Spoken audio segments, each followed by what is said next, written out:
everybody. My name is Aaron. My name is Brandon.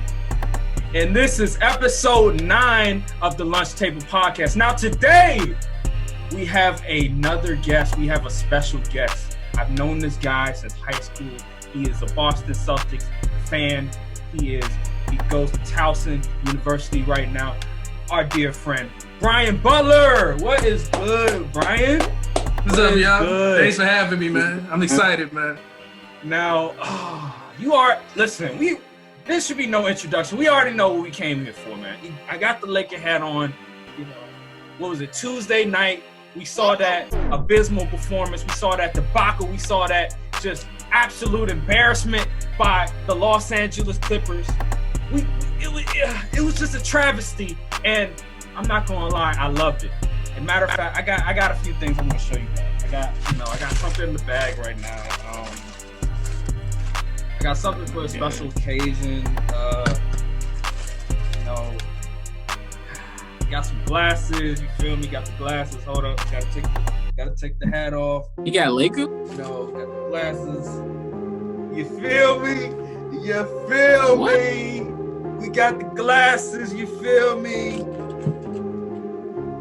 Hold up. We got the balloons. See, this is some slight work. When we win the championship, it's gonna be 10 times worse. It's gonna be even more insane. This man gonna come out like Kobe when they repeated if they win the whole thing.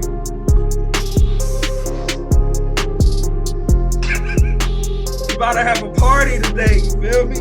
About to have a party today. Hold up. I'm trying to tie it together. This is crazy, man. Gotta have, gotta have the balloons, to celebrate the special occasion, because I remember what all you guys said. The Lakers are going to lose to the Clippers. The Lakers are just not the better team. You know what I'm saying? Yay, you feel me?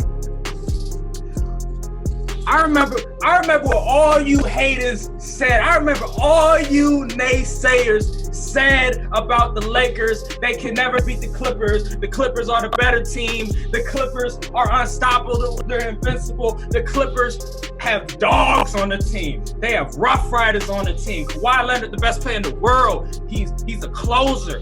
Paul George, MVP candidate. Paul George, top 10 player in NBA. Paul George, how did I not forget? This team got 2 of the best wing defenders. They compare to the 96 Bulls, 98 Bulls. Stop it. Stop all of this bull job, this nonsense. I told you guys from the beginning, y'all overrating the Clippers. They're a great team, don't get me wrong, but they not better than us. They don't have the king. They don't have LeBron James, for crying out loud. They don't have an Anthony Davis. And you know what the Nuggets did to them? You know what the Nuggets exposed about the Los Angeles Clippers is that they're a fragile basketball team at the end of the day. All they do is bark, but they never back it up. They don't walk the talk. They're just people that talk trash but never want to back it up. Like Patrick Beverly want to score 2 points, but guess what? Foul out in one game, foul out in another game. Get cooked by Jamal Murray, get cooked by Luka Doncic. Who else? Paul George gonna score 14 points. Gonna shoot a 3. In the fourth quarter, and it hit I forgot. It wasn't even close to the rim. It was absolutely embarrassing. Kawhi Leonard. What was it? 17, 14 points. Shot 6 for 22. Are you kidding me? That's the best player in the world? Yeah, right. That's the best player in the world. Max Kellerman trying to say, he's more clutch than Kobe Bryant. Stop it. That's ridiculous. Are you kidding me? Montrezl Harrell getting absolutely abused from Jokic. People saying, he's Dennis Rodman. Get out of here, Dennis Rodman. That's absolutely insane. Then they talking about Zubac. Zubac, he was good at spurts. Trying to compare, what was it? Luke Longley or something. Luke Longley was kind of trash. That's a good comparison. But Lou Williams, Lemon Pepper Lou. Where was you at, my guy? You supposedly you are supposed to be the closer of the team, according to Skip Bayless. I couldn't find you in the fourth quarter. I remember before the podcast today, I was watching film of the fourth quarter of the Clippers game. And guess what? You know what it was that the Nuggets did on defense? They did. It was vanilla. It was simple defense, elementary defense. I was looking at, they wasn't even really double teaming Kawhi like that. All they did, they had a help side defender in case Kawhi would drive to the basket. But the help side defense was kind of weak. And then also I remember seeing Mason Plumlee whenever Kawhi would go into the post, whatever. And I think Gary Harris was guarding him. Mason Plumlee he would pretend like he was about to double team him. So it wasn't really a legitimate double team. It was just elementary style defense. And then I'm looking at these guys brick shots after shots. And I'm like, yo, what is this? You guys are literally choking. It's so vanilla. This is the type of defense you see on AAU teams. AAU versus AAU teams. This is not any like special defense. It's not like the Nuggets have lockdown defenders like the Los Angeles Lakers or anything like that. Like, come on now. I like Gary Harris, but he's not locking nobody. Well, he's a decent defender, but he ain't locking nobody down like that. I like Jamal Murray, but he ain't locking nobody down like that. I like Nikola Jokic, but let's be real. He is not known for his defense. And these guys are getting exposed. These guys not hitting no shots. What's good, Nate? I'm talking right now, so please excuse me. Listen, these guys, Paul George was so bad. I saw this one play. He went in the post. I believe it was on the it was on the baseline, whatever. And he was going to the post, and Nikola Jokic was in the painted area, right in the middle of the paint, right. And I believe Gary Harris and Jamal Murray was guarding him in the post. So Paul George could see Jokic in the paint because he's like 6'9", and what was it, Gary Harris on a good day is like 6'5", Jamal Murray's like 6'3" on a good day. So he was, in the post, backing him down, whatever. And the dude did a spin. He spinned and literally collided into Nikola Jokic. Like, what are you doing? Do a fadeaway. All you have to do is do a fadeaway jumper or like a step back jumper. This man wants to do a spin and then try to do a layup, thinking it's sweet, but really it's not because Jokic is right there standing in the paint. Like, what are you doing? Like, seriously. And then I see the Clippers defense. I'm like, what the hell are they doing? Because the communication is terrible. Absolutely. I'm looking at Paul George. Oh, so they're gonna try to double team Jamal Murray, right? So he leaves Nikola Jokic. Nikola Jokic, that's the best player. Why would you leave Nikola Jokic alone? And then he's gonna think that Markieff Morris, Marcus Morris, because we have Markieff Morris. He's gonna think that Marcus Morris can handle Nikola Jokic. Are you freaking kidding me? So then he's gonna try and double Jamal Murray. But guess what happens? Jamal Murray, easy pass to Nikola Jokic, floater, easy. And then it's going to be a couple other plays, and then the Clippers, they keep switching all the damn time. And I'm looking at Montrezl Harrell is guarding Jamal Murray. I'm like, what? Why is Montrezl Harrell guarding Jamal Murray? Even when they didn't switch and they were getting back on defense, Montrezl Harrell was guarding Jamal Murray. And I'm like, what is this? They're literally quitting. And you talking about these are rough riders, these are dogs, these guys are,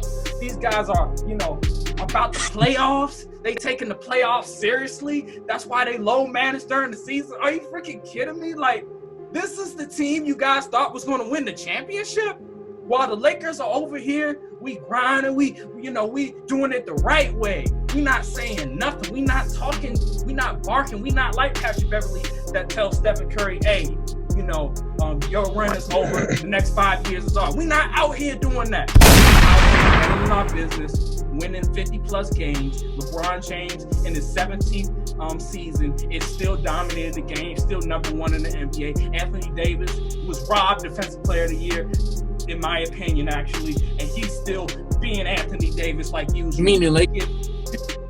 You said what? What you say? You mean the Lakers, man? Keep going. Hold on. I'm just talking about the team. The team, we wasn't saying nothing. We were being we were being cordial. We being, real quiet. You feel me? Clippers, on the other hand, they want to bark. They want to be loud. They want to look at Damian Lillard when he missed them 2 free throws and laugh at his face. And Paul George's gonna go on Twitter and start talking trash and everything. And Patrick Beverly going to talk trash on Twitter. I'm like, yo, Paul George, that's not you. Stop. Be quiet, Pandemic P. You forget who you are? You're Pandemic P. You're, what's his name? Playoff P. And this before the playoffs. So you know karma is real because Paul George wasn't even playing that bad. But then when the playoffs roll around, you already know what happens. My man is shooting bricks like crazy. If Paul George, I saw this tweet on Twitter. If Paul George was the shooter who was trying to shoot Tupac would still be alive. That's how bad it is. That's how bad it is. My man be bricking so badly, man. I be thinking he trying to hurt people. Like it's just bad out here. It's just bad, man. But guess what? The Lakers, we advanced to the Western Conference Finals. Like I said, we gonna win the championship. Like I said. And everybody is going to be wrong. Everybody's going to be mad. Everybody's going to be looking hella stupid because I've been saying this from the beginning. And you best believe right now, this is not even, I'm going to even have more in coming. Because the next time, when we win the championship, it's going to be 10 times worse, baby.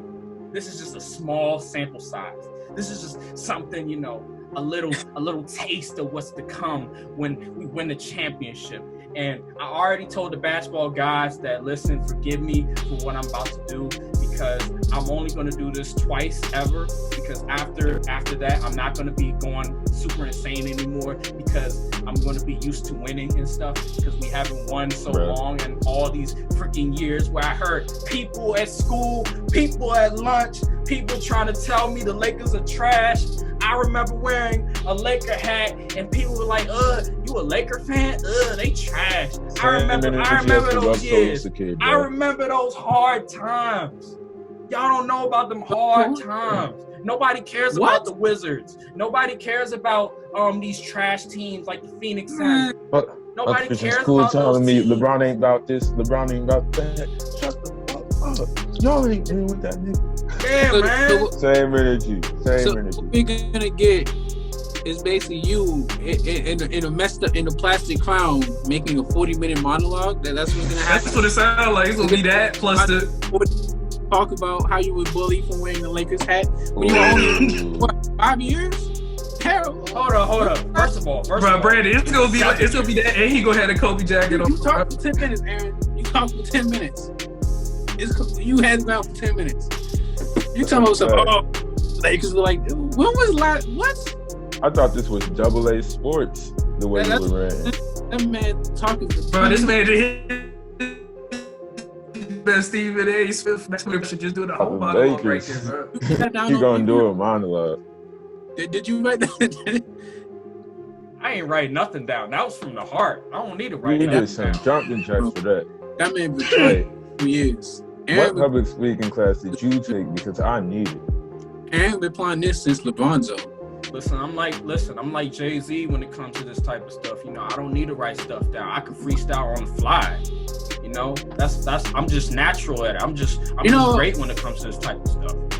You know, this would be warranted if y'all were in the finals. You're in the Western Conference. You're not even out the Western Conference. This is what happens when you have LeBron and AD, Brady. You just get that confident. Hey, that was like, but you know, I don't have LeBron and AD, so I don't know what that's like. Hey, but the whole Clippers situation was hilarious, bro. I'm on Twitter. I see that the Clippers lost. I'm seeing everybody talk, like literally everybody, people who don't even watch basketball, just clowning the Clippers, bro. There were full-on females, bad ones that I know do not care about basketball, clowning the Clippers, bro. Like, how can you be that bad that you have a whole app talking about you? That's bad. Oh, it's so funny because I remember when they got Kawhi, they got Paul George. I remember seeing Lemon Pepper Lou and Patrick Beverly smiling in the video. We don't need monologue, son. We don't need another 10-minute monologue. Got anything to say about it? No. Hold on. Explain to me what happened, Brian. Explain to me what happened to your Clippers. Because I want to know, how did they blow a 3-1 lead? Like, seriously, this is supposed to be the best team in the league. Oh, I did not know we had a Clippers fan in here. Hold on. He's not Nate, calm down now, calm down. First of all, I want to say that these are not my Clippers because I am a Celtics fan. But Oh, yeah, that's right. I picked the Clippers to win the championship. The reason why, and this may just be very basic, was because the Clippers had a full team and then they just dropped Kawhi Leonard and PG onto that team.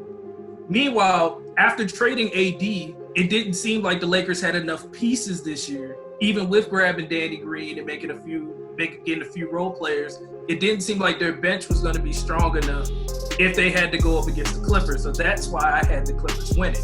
Now, for them to be up 3-1 and lose, there is no excuse for that. The only thing I can say is Doc Rivers did not make any adjustments. He definitely played to the Nuggets' strengths because Jokic likes to facilitate, and he allowed Jamal Murray to be a scorer. And once he did that, it was over. It was over for the Clippers. There was nothing they were going to be able to do. Kawhi, you're the best player on the planet. You're not the best player. I never said you were the best player on the planet, but you're the best player on the Clippers. You have to take over right there. If that was LeBron, we would have been killing him forever for that. So if you're the best player of the team, you got to find a way to win Game 7. You're not losing. Plain and simple. You know, this what Doc Rivers did. This just goes to show just how arrogant and cocky the Clippers are. Because just looking at some of their defensive schemes, they were just so basic, so vanilla. Unlike the Lakers, who actually tried to come up with a good defensive scheme that actually tried to become creative when it comes to defense. Because when I watched the Nuggets game last night, I actually saw some good defensive schemes. I actually saw some actually effective double teams. Because I remember I saw one play where the Lakers, they were double teaming Jamal Murray. Then when Joker got the ball, they double teamed Joker. Like it was, different set of schemes. Like it wasn't just one basic ass AAU style scheme, high school ass scheme. Like it was actually some creativity into it, actually some thought into it. See, Doc Rivers, I'm looking at the adjustments he made. It was actually absolutely pathetic. I was looking at. Are you a Clippers fan? I'm just saying, you really observing. You really out here watching the Clippers, huh? You never miss a Clippers game, do you? Listen. It's like the Clippers are referee in his head, Brandon.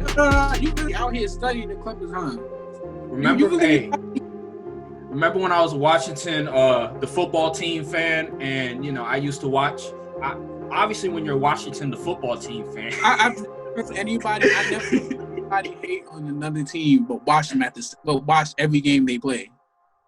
Cowboys. Hold on. I used to watch like almost every Cowboys game, and when I was a Washington, the football fan, that name still trying to get good to me. Why you watch your Cowboys game? Because I love to hate on them because I was a Washington, the football team fan. You really are a professional hater, man. Like I've never known anybody who takes the time out their day to watch a team they don't like. They actually hate. It's entertaining. I'm gonna say really dislike and watch the whole study. It's therapeutic. At the end of the day, you were giving them ratings. You were giving the Cowboys ratings. You said what? You said what, Nick? He was giving the Cowboys ratings. From a former Washington football team fan, I am disappointed. I love watching the Cowboys because they always do something stupid, and then I just laugh about it. It's very therapeutic. It's very, it just fills my day with joy watching the Cowboys because I already know what's going to happen. They'll do something stupid like they did last week. That's only supposed to be for the fans, big dog. You are like they're not going to win the division anyway by default, bro. They're going to win the division by default, son. It depends, bro. We're going to see what Philly look like this year. Philly look injured to me. I mean, right now they look injured, but they were injured last year and still found a way to win the division. Hey, man. Unless the Cowboys really bombing that bad, unless you really fuck up because you saw the offense. Bro, who do you think Dallas is, bro? I know Dallas is chokers, but who do you think Dallas is, bro? We always say they have a Super Bowl roster, and then they always find a way to either miss the playoffs or lose in the first round. The Cowboys have not been threat to the rest of high school. You said what? Unless you think Dak's gonna turn into 2007 Tom Brady, I don't know what you think. I don't know, man. I'm just saying. It's just, bro. There's no good teams in the NFC East. I'm gonna keep it real with you. Maybe It's never a good team. What are you talking? It's never a good team except 2017. Besides the Eagles Super Bowl run, when has there ever been a good team? Like seriously, That seems to be the only time when there's Super Bowl runs in our division. I mean, you got the Giants. They won like 2 Super Bowls within 2000, so it's not like it's bad. That was a long time ago. That was like Hey, they got more rings than the Lakers though. They got more rings in 2010s than the Lakers. Wow! Oh my God! What they do? Matter of fact, hold up, we tied. What are you talking about? Because 2010 we won a championship and the Giants won a championship. Now we tied. What do you mean? You got nothing to say on that, huh? You got nothing to say, bro. Nah, but yo, I mean, we could transition to football because I want to like get you guys' reaction. And then we could talk about this game and our predictions. All I gotta say, Aaron, I think it's a little too early for you to pull out the crown and all that, man. Listen, like I said, this is just a teaser. This is just a taste of what's to come. You can be nothing special. Because look how the Nuggets came back in 2-3-1 deficits. You really think they're that bad? You know what LeBron said? We built different. That's what it is. We built different because we're not like the Clippers. We're not the Clippers. So stop trying to compare us to the Clippers, to the Utah Jazz with Donovan. Like, come on now. Stop it, bro. We built different. And you know this. You know this. And you know this, man. Brian's favorite team, the Boston Celtics. There we go. You thought we gonna not talk about I knew this was coming. I knew this was coming, bro. Come on. You should have expected it. So what was it? 2 nights ago? Yeah, 2 nights ago, the Celtics faced the Heat, and Celtics are now down to 0-2. My bad, 0-2. And after the game, you know, Marcus Smart and Jaylen Brown got into it. If I'm not mistaken, wasn't it Jaylen Brown's rookie year? It was like a video. I think Marcus Smart, he punked him with. I forgot what he did to him, but he made him look like a bitch or something like that. and now I'm hearing like both of them had to be separated. I'm like, okay, my man is growing up now. Like he not going with that shit anymore. But I just think it's overblown. I think that this happens all the time with like good teams, championship teams. Shoot, Shaq just said that him and Kobe, they had verbal altercations all the time and stuff. So yeah, exactly. I mean, there's fights. It's going as long as there's respect behind it. I think there's respect behind it. So I'm not really. I think it's just overblown. I don't think it's a big deal. But what do you guys think that the Celtics are going to get swept, or you think it's going to like the Raptors series, they're going to come back and push it to like 2-2, and then we're going to have an interesting series. What you got? How you got? Matter of fact, I'm gonna let Brian go first. Let me hear what you got to say, man. Since you're the Celtics fan. Well, hate to sound like Magic Johnson here, but it's all going to depend on what happens tonight. If they lose Game 3, I think the Heat sweep. If they win Game 3, I think they find a way to make it 2-2, and then it's going to be interesting from there. Speaking on the Marcus Smart incident, I think it's a good thing there because it shows that they actually care. And obviously, when you lose double-digit leads like that, you got to say something because there's no reason you should be getting outworked like that, especially in the second half. The thing that I didn't like to see was the fact that they decided not to practice the next day because unless they have the secret formula to beating this zone, which they were not able to handle in the second half of Game 2, I don't know what having a day off is going to help game plan wise, even if you are watching film. So basically at this point, they got to figure out how to beat that zone. Kemba and Jason have to figure out how to get going at the same time. And the guys have got to actually come out and play. Because if not, because the Heat are not the Raptors. They're going to finish this series. They're not going to play around. And Jimmy Butler is on a mission right now. So as I said, it depends on what happens tonight. I don't think the Celtics will get swept. I think the series will go 6. But if they lose tonight, it's over. Yeah, for sure. I concur. I don't think they're gonna get swept. I think they're gonna win one game. I think the Heat are gonna win 4-1. I think it'll be a genuine sweep, in fact. So, because I don't really see them. I don't think there's really a way they can come back from this. I'm not saying the incident was big, nothing like that. I just don't see them coming back from such a huge deficit, seeing how, like, I just don't see them doing it because they don't have the depth. Unless they have Gordon Hayward, to which he is questionable for tonight's game. So I'm not really sure if he's going to play or not. No? You say he's not going to play? I don't expect him to play tonight. If they try to rush him back out there and then he gets hurt, that's just going to take the team. So if honestly, I'm not playing him. Honestly, I think they should shut him down and see if they can trade him during the offseason. I think it was a terrible investment from the first place. I never saw the value in him, even when he was in Utah. But then not. If he's not playing, I think it'd be a sweep. I don't think they'll get a game because they just don't have the depth, in my opinion. And Kemba Walker just hasn't been that dude. So I think it's very simple. Listen, number one, the Celtics. It's really the fourth quarter that comes down to it. If the Celtics can handle their business in the fourth quarter, if Jason Tatum and Kemba Walker can close the deal in the fourth quarter, guess what? They're up 2-0. That's really what it all comes down to, because you look at these shots that Jason Tatum and Kemba Walker are trying to hit in crunch time, absolutely pathetic.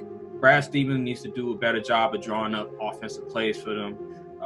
Marcus Smart, he hit it was like a bad 3-point shot. I remember it's like 5 minutes remaining. And I'm like, dude, what was that? Like, you guys, they have to shoot the ball better shot selection. And Jason Tatum and Kemba Walker need to close the deal like they have been doing all year for the Boston Celtics. You know what I mean? Because Jimmy Butler, hey, he's not going away. That man is heartless. That man is not afraid of the moment. So, hey, you have to really be on your P's and Q's. You have to really make sure that you are executing at the right time, because the Miami Heat, Goran Dragic, Bam Adebayo, Tyler Hero, Kentucky alum himself, what's his name, Duncan Robinson, like, these dudes continue to hit big shots after big shots. And so the Boston Celtics, it's not like they're not playing, it's not like they're just playing horrible defense like Kendrick Perkins allegedly says. Like, they're actually playing really good defense. It's just around like crunch time, around the fourth quarter, can they play really good defense? They need to be consistent from quarter to quarter defensively, and not just play really good defense for 3 quarters and then just lay an egg in the fourth. Like, no, you have to play from start to finish, start and then finish line. You got to finish it, man. You got to finish it. So Kemba Walker, Jason Tatum, Jaylen Brown, get your act together, because I want to see a Lakers versus Celtics finals, because I want the Lakers to beat the Celtics in the finals so we can get the 17th championship and tie the Boston Celtics. All right? So get your act together, man. Seriously. You know the Lakers going to beat the Nuggets, man. Should be focused on that. You know what? I think I see the Celtics problem, bro. Like, they're just using Daniel Theis. And like, when he gets tired, they go for a different center for like 10 minutes, and then they go straight back to Theis. I don't think they're using Fall as much. They didn't use Enes Kanter like in the last game until late in the fourth quarter. Am I wrong? They used him late in the fourth quarter. To piggyback off of you and Aaron's points, I think the biggest problem in the fourth quarter is they start running ISO ball instead of running their usual offense. So trying to ISO Kemba against guys like Jay Crowder, Bam Adebayo, guys like that isn't going to work. Trying to ISO Tatum when he's shooting 30-foot 3-point, step back 3-pointers ain't going to work. Yeah, that's a fact. Yeah. Yeah, to your point, I was going to say, to your point, Nate, I think they need to fix the big man rotation. I think Robert Williams should be getting significantly more time, because Grant Williams is not going to be able to handle Bam Adebayo down low. Taco, they're probably not going to play him as much. He's kind of got the ball role right now. So he's only going to be in for like the last couple minutes of the game if it's like a blowout. But I think Robert Williams needs a lot more time, because he has enough size to match Bam. Now, he might not be able to completely shut him down, but he's a better matchup to be than either Enes Kanter or Grant Williams. Yeah, that's facts. And to piggyback off your ISO point, like, you're right, because they have a bunch of 1 and 2 guards, and like Does Marcus Smart look short to you? I'll be honest.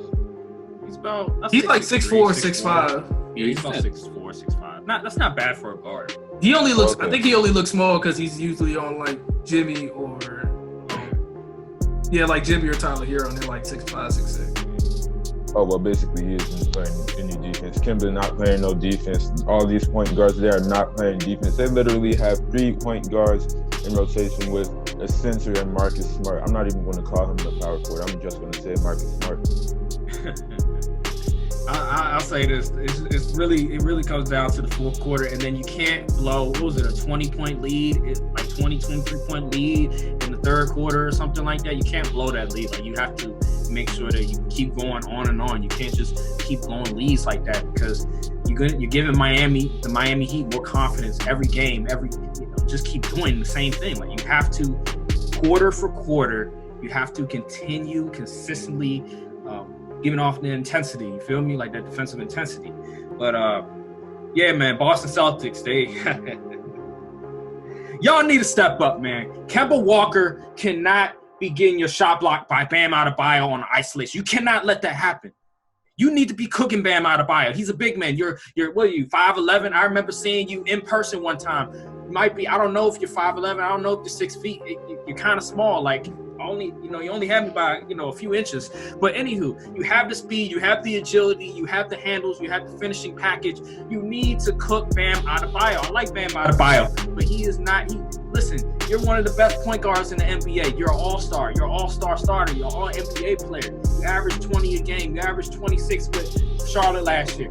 Get it going, Kemba Walker. You were cooking the first 3 quarters. What happened in the fourth? You used to be really good in the fourth when you were Charlotte, but now you in Boston. Now it's when stakes get higher.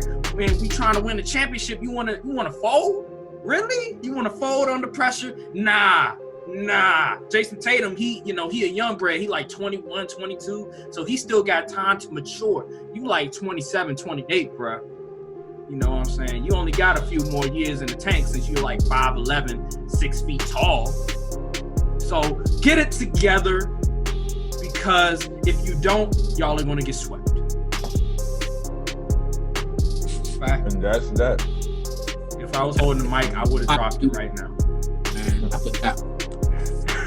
All right, so the time is about to end, so I am going to send out another link to you guys, and we'll come back here. Oh yeah. Also, I did all that Celtics research in like 2 minutes just now. Your open monologue was that long?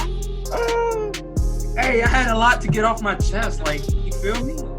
It was like, Even true with you. I hope the Lakers don't win just because I don't want to see a 40-minute monologue. I don't need another monologue. Son. I don't need this. I'm sorry. I'll watch all 40 minutes. I'm not a hater. So I don't want to watch you talk for 40 minutes about how the Lakers this. Look, hey, well, we about to transition to football, so we're not going to be talking about the Lakers. You know what? You need to get all the Raptors fans on that 40-minute video, bro. That's all I'm saying. Fire. We've seen the Nuggets come back from deficits before. So we built different. You can say you built different all day, but are you really built different if you really haven't faced adversity like that? I mean, what adversity have LeBron faced adversity like that, so he knows. But the team ain't faced adversity like that. Like what has the team, this Racial team adversity, maybe. Every round they played this year. So to say you're gonna win prematurely like this, I think it's just irresponsible as a fan, bro.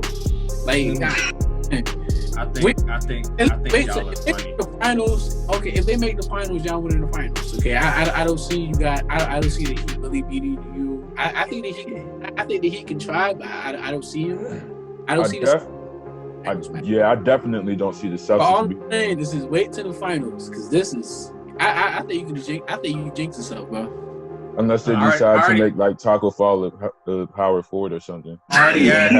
Cantor at the center or vice Well, versa. by finals time, I'm sure Gordon Hayward will be back, so that might be a little bit better for them. already asked the basketball gods to forgive me because I told them that I will be doing this, and it's only going to be 2 times that I will ever do this in my life, probably. So unless the Lakers just start stinking up the joint for 10 plus years like they did before, I'm not gonna be doing this again. So hopefully the basketball gods, listen to my apology and they forgive me for what I'm doing. So. Because I'm not really a big talker like that. Like, I'm not on Twitter really talking like that. So I don't know. Big talker. All right, so it's out here about Bonnie pulling the bud on his Instagram. Oh my God. Oh yeah. So that. All right. So MVP. You feel me? So Giannis Antetokounmpo won the MVP for the second time. Second straight year. My man, he averaged 29.5 points, 13 rebounds, 5 assists, shot 50 plus from the field, had the all-time PER. So all I gotta say is, how you guys feel about Giannis winning the MVP, and do you think LeBron deserved to win the MVP? Yes. Wait. What? Jamal Murray. What? He got them all that way, son. Yo. Nate, you know what I understand that this is a regular season award, right? I'm stuck in smoking with Bonnie Jenkins, but no cap.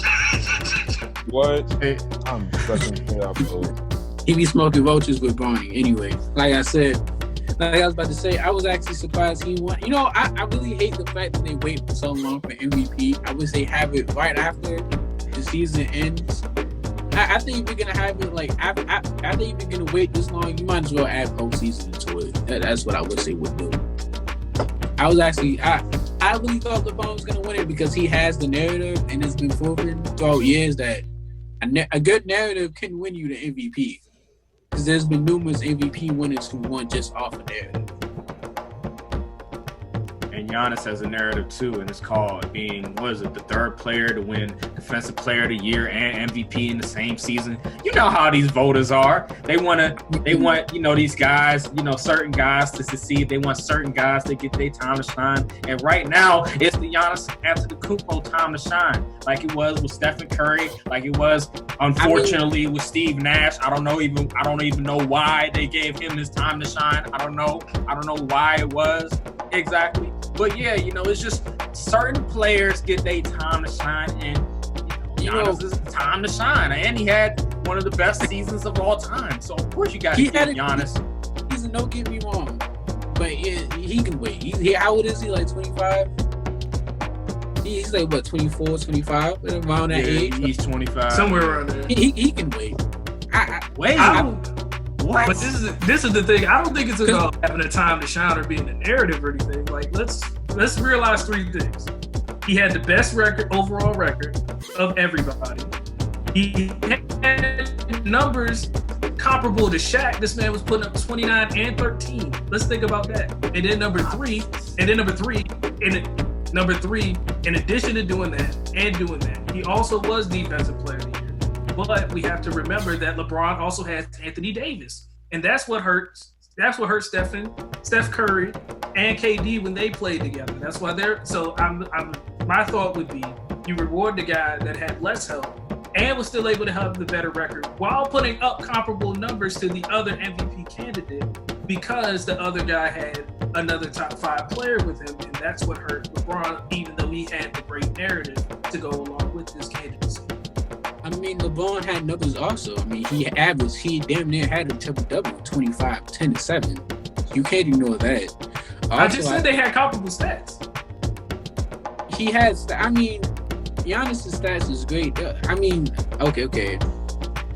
I'm not trying to say LeBron had bad stats. I said they were comparable to each other. So they both had amazing stats. I'm just saying they have AD, so that hurts the narrative. I mean, he has AD, but who has the better team? I think Milwaukee has. I think when we look at the talent of Milwaukee as it compared to LA, I think Milwaukee has the better team. Who is Milwaukee's second best player? Middleton. There you go. Stop. I rest my case. Stop it. I rest my case. You know how I feel about You just named the trash can. Look at the roster 1 through 15. You look at both rosters 1 through 15. I'm not talking about 1 through 3. I'm not talking about 1 through 2. Look at the rosters completely. Who has the better roster? Lakers, of course. Like, come on now. You just named a trash can like Chris Middleton. He's a trash can. Come on now. I would say that Milwaukee has the better bench, but the Lakers might still have a better overall team because the role players are comparable to each other. The role players. I mean, I think the role players from Milwaukee are more comparable to Giannis, in my opinion, than they are to. I think that team's better. I think that team is made excellent for Giannis. And to say that Middleton's a trash can, I'm surprised you would even say that, given the fact that Giannis. What do you do versus the Heat? What did Middleton do? Whoa, come on now. He was carrying him for a minute. I mean, you can't lie. Middleton was he was playing good ball. It's just Giannis wasn't showing up for whatever reason. You making me take my shades off. Dude hasn't been good since he entered the bubble. Like, stop. What are you talking about? My man's been hot garbage. My man has been, he's been stinking up the joint since he entered the bubble. Like, what do you mean? Like, him and Paul George, you ever seen, the Spider-Man meme where two guys, two Spider-Man guys, they point at each other? That's him and Paul George and how many more? Danny Green. Like, those three right there are very cool. They are hot garbage. They are trash. I don't know what you're talking about. All I'm saying is Middleton was kind of balling in Miami in that series. One game, really? We gonna talk about one game? One game he was balling out, like, seriously. And then didn't Giannis, he played in like some part of the game and he got injured. Matter of fact, wasn't Giannis like cooking the Heat for like a good minute in like the quarter or whatever? He had like 15, 16, 17 points. My man like only missed like 2 shots. Like, dude was balling. And then all of a sudden he went out and Chris Middleton, finally he did something good for once because he was absolutely trash the other series. My man Giannis was by himself on an island alone. Like, he was like, where my soldiers at? Like, Eric Bledsoe, where you at? Brook Lopez, where you at? Dante DiVincenzo, where you at? I don't even know the other guys' names, but you get what I'm saying. Like, Giannis is trying to figure out, like, this is how LeBron feels when he was in Cleveland. Like, seriously.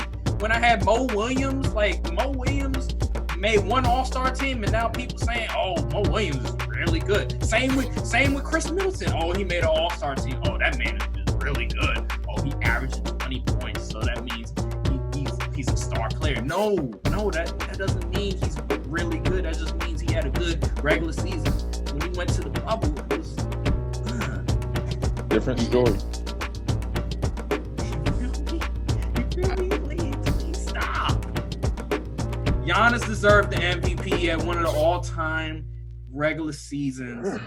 And to top it all off, he had a better PER than Wilt Chamberlain. And you know how I feel about Wilt Chamberlain and the 60s and 50s players and how overrated they are. No, I feel about them. He had better PER than them. But yeah, man. But yeah, that narrative stuff is a bunch of bull jive. LeBron James, I saw him talking about, people, y'all not watching basketball enough. All about narratives and stuff. Like they didn't do that for you. Like, seriously, like, come on now. You can't have it both ways. You can't say, y'all all about narratives, but they did it for you. What are we talking about? Now, I will admit this, 2013, that Marc Gasol Defensive Player of the Year, that was some BS right there. How the heck is Marc Gasol Defensive Player of the Year? Let's be real. Huh? Like, seriously? Like, I'm looking at Marc Gasol now. Like, don't get me wrong. Marc Gasol is a good player, but Defensive Player of the Year? Was defense that bad back then? Were defensive players that terrible that Marc Gasol was Defensive Player of the Year? Like, I don't That man started talking about the NBA in the 50s and 60s and then used the word bull jive. You are stuck. My God. I'm trying to prevent myself from cursing too much. Because there might be some little kid watching the show trying to, jot down information, trying to, put down information, because they looking at me as like the next coming, like the next superstar analyst and stuff. So they trying to. We get 30 views on this channel. What are you talking about? I'm just, hey, you never know what you never know it. You gotta speak it into existence, bro. They gotta speak it into existence. Hey, that Raptors. This all you want. I'm just giving you the reality. That Raptors video. Hey. Wait, hold up. I got you. Hey, the Raptors suck. Everybody on the Raptors. Kawhi ain't do nothing. Kyle Lowry ain't do nothing. Who else? Pascal Siakam didn't do nothing. Hey, but you never know. Like 1 year from now, this video might blow up, baby. People might go back to the video. They might see it. What's that thing called? The little recommended list, whatever. And they might see the video and they're like, "Whoa, what? This guy wearing a crown, like a shaded crown? Like I've never seen that before. Like that's the first time I've ever seen a shaded crown on." I would be interested. I'd be like, what is this dude talking about on here? wearing shades with a crown on it. Like you watch the video with the dude looking like him right now. You seen in your YouTube recommendations? Are you watching that video, Nate? I don't see why not. I'm thinking you've never seen somebody on YouTube wear shades and then it like has a crown on it. Like you've never seen that. Like I'm the first to do that. Bro, I am so revolutionary. Like I am so different. I'm different. Yeah, I'm different. Like I'm just that guy. But anywho, since we're done on this topic, we can talk about. So I want to talk about first the Saints and the Buccaneers game, because in the group chat, me and Brian and I'm hearing all these people talk down about Tom Brady. I'm going on Twitter. I'm seeing the other Brian saying, "Oh, Tom Brady fell off. Tom Brady's washed." I'm seeing all these different trolls out here talking down on Tom Brady. I just want y'all reactions to the game between the Saints and the Buccaneers right now. I was about to say it's not Tom Brady, it's his receivers, but then I just realized I got that mixed up with Houston, so different situation. I'm gonna keep it chill, bro. I'm gonna keep it a bean. Bro? I don't understand. Bean Smith. That man. Bro, they didn't have preseason. It's like, what do you want him to do, bro? This is first time really running an offense. I mean, you can simulate it all you want in practice, but you can't get the real thing. I mean, you can just see the impact of the preseason. This game was fool's gold. Honestly, media just loves creating the narrative. I don't even listen to them. What do you got to say in the matter, Brian?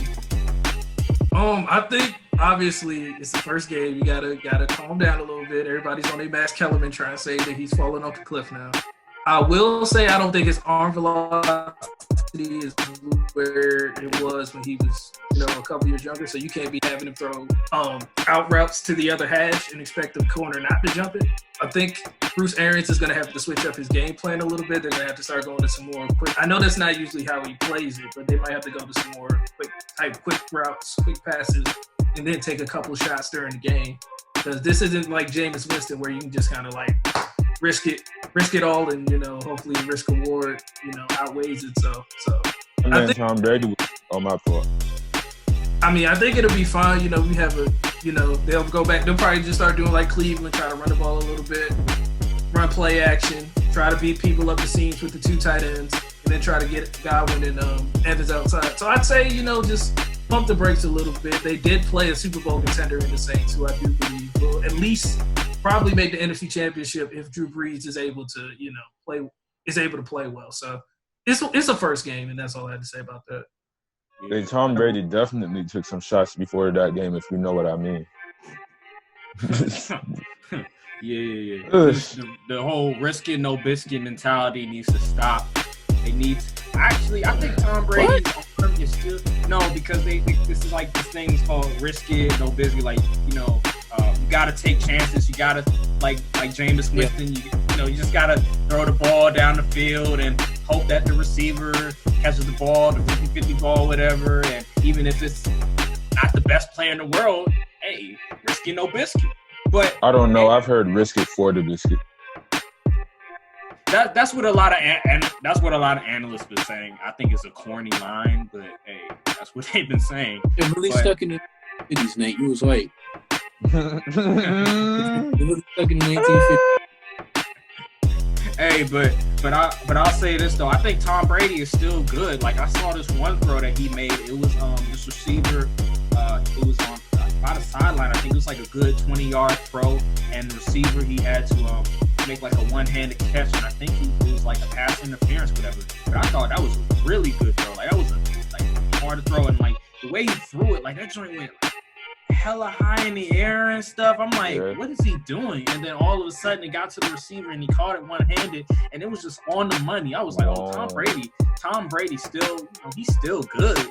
It's just a matter of, he still got it. It's just a matter of can he get the system and can he get the players and everything? Like, can the chemistry be there? And right now, the first game just shows you that their chemistry is still, progressing, still trying to get everything together and stuff because no preseason. But I think playing Carolina this week, Carolina is not really that good. They just lost to the Raiders. I think they'll improve. I think Godwin will get involved. I think if Godwin plays, of course. I don't know. But I think that whoever plays, if it's Mike Evans and Godwin, if they play, and O.J. Howard, I think that they're going to do their thing. I think they're going to go off because Carolina is just not good. I'm sorry. Yeah, man.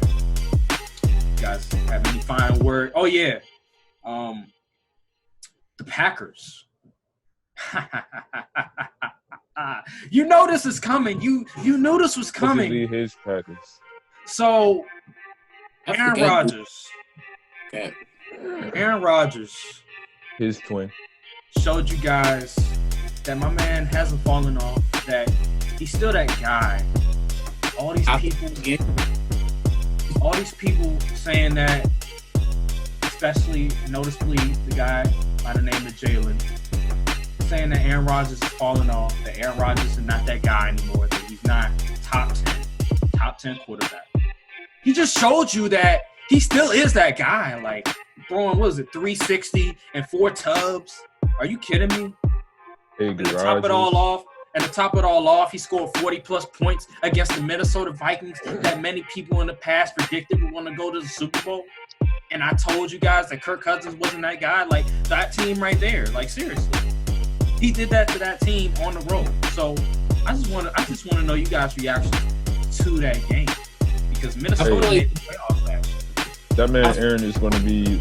Because Kirk Cousins lost the game. I don't think you pointed out because Aaron Rodgers won it. I think it was just because Kirk Cousins losing it. So, you can go, Nate.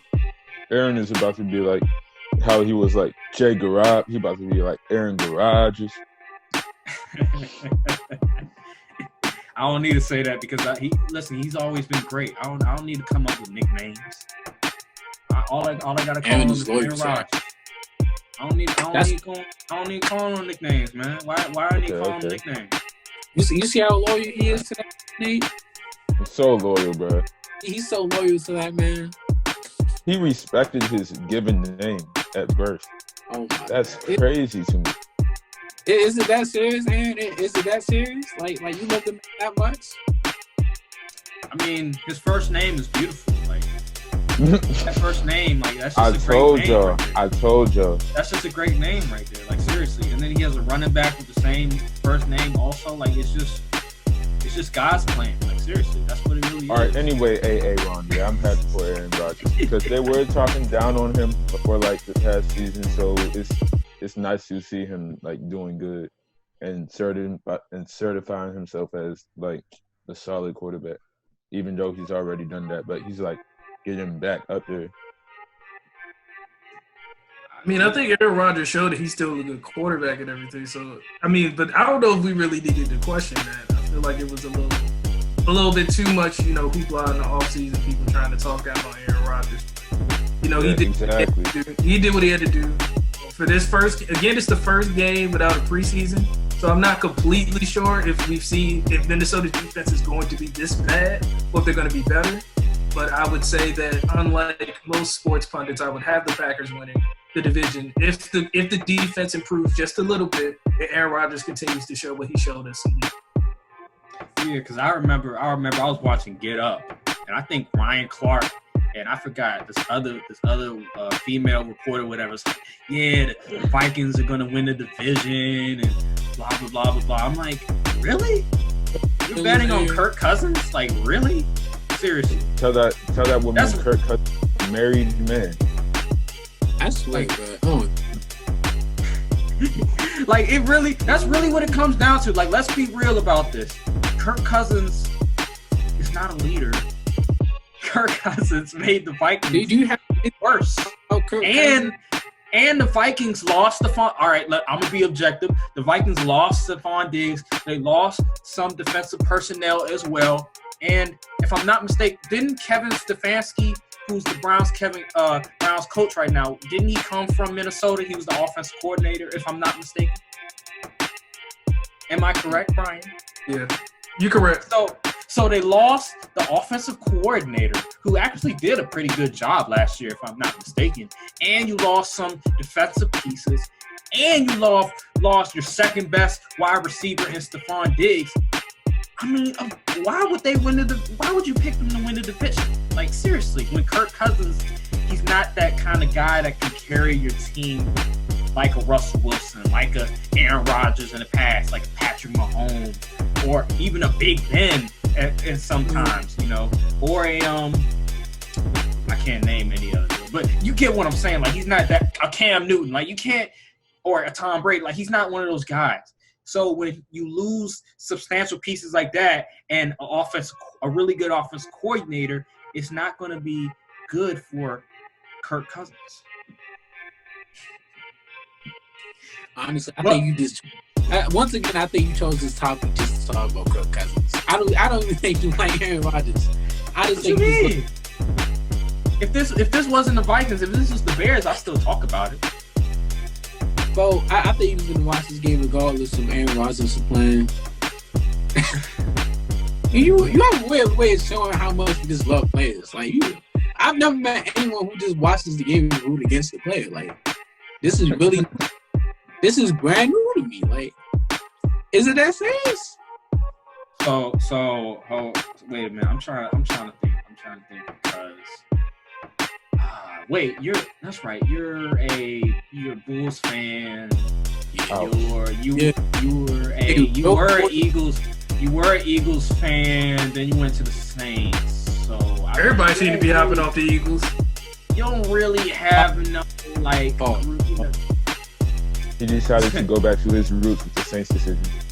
You don't really have no like grief or any animosity towards a player like that. But see, with me, it's different because the teams that I was rooting for, the teams that I have, been rooting for all my life, there have been situations where players have left my team or players have made it seem like they were going to come to my team, but then gave us the okadoke and went to another team. Like, like a Kawhi Leonard, like a Paul George, like a Kirk Cousins. When did Kawhi Leonard say he was Kirk? What? Kirk Cousins was already on one of your teams. I knew you would slip up. What did Kirk? Wait. When did Kirk Cousins give you the okadoke and come in and watch? I'm confused. Well, what I mean with Kirk Cousins, I mean like, because I said animosity, because the reason I have animosity towards Kirk Cousins is because, number one, he was holding my team hostage in a sense, because he was trying to negotiate with the team and say, oh yeah, I want $28 million, fully guaranteed. So you're mad. If y'all don't give us this much money, if you don't give me this much money, I'm gone. I'm like, oh really? Treatment, man. Oh really? That's what we doing now, huh? All right. So you mad the man just says his worth? Like you mad? And then first of all, that's not his worth. That's just bogus. Or you do the same thing. Aaron sound like a Cowboy fan talking about Dak right now. But I'll say, but the other reason why I have animosity towards Kirk Cousins is because of what he's done for my team, which is basically nothing. Really, he's been a habitual choker. Like, he's been choking every year he started. Seriously, like, Brian knows this. When he played the Giants, you guys weren't even really playing us for real. And this man still managed to choke in the fourth quarter. Like this, and then remember, I believe it was the Pro Bowl. Remember the Pro Bowl? My man choked in the Pro Bowl. Are you kidding me? But he did just knock the Saints out of the playoffs last year. Listen, man, and the Saints are chokers as well. They're habitual chokers. Like, come on. I mean, to say chokers to me is a lame cry. There are times we have been cheated. It's been some crazy instances where we've been knocked out. You have to admit that. Hey, That's why I'm forever be indebted to Stephon Diggs, bro. Hey, unlike Aaron, me being the non-toxic fan base member I am. I think it's a stretch. Yeah, unlike Aaron being the non-toxic fan base member I am, I decided to not have any animosity towards Kirk Cousins, regardless of how good he did in Minnesota when he left. But Aaron here. I thought you were a Ravens fan, Nate. Yeah, I was a Redskins fan. I told y'all I switched to the Ravens. I broadcasted that tweet worldwide to make sure it was the decision you ever made. Yeah, Best decision you ever made. I'm so proud.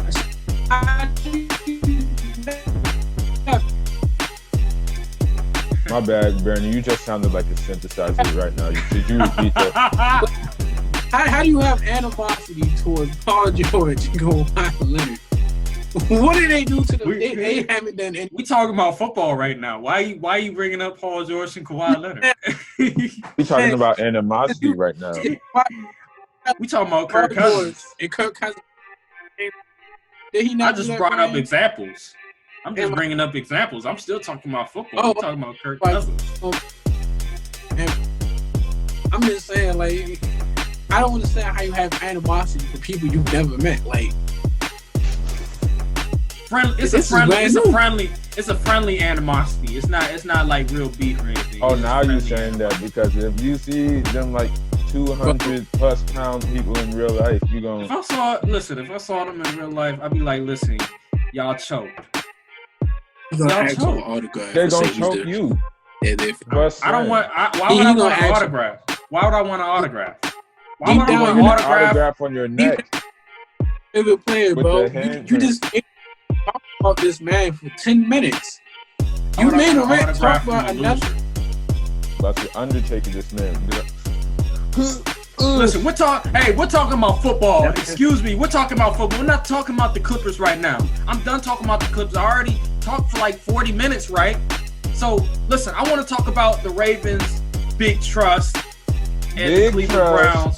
I want to talk about the Ravens because I want to talk about good teams that actually winning. Like, I don't want to talk about losers right now, all right? So how you guys feel about the Ravens and obviously the Browns game? And who do the Ravens play next? Oh, yeah, they play the Texans. That's right. And then we can, talk about the Ravens and the Texans game as well and what you guys expect from that game. Definitely. Right. Gonna be a blowout. We all know Ravens gonna win, no contest. Yep. I feel so bad for Deshaun Watson.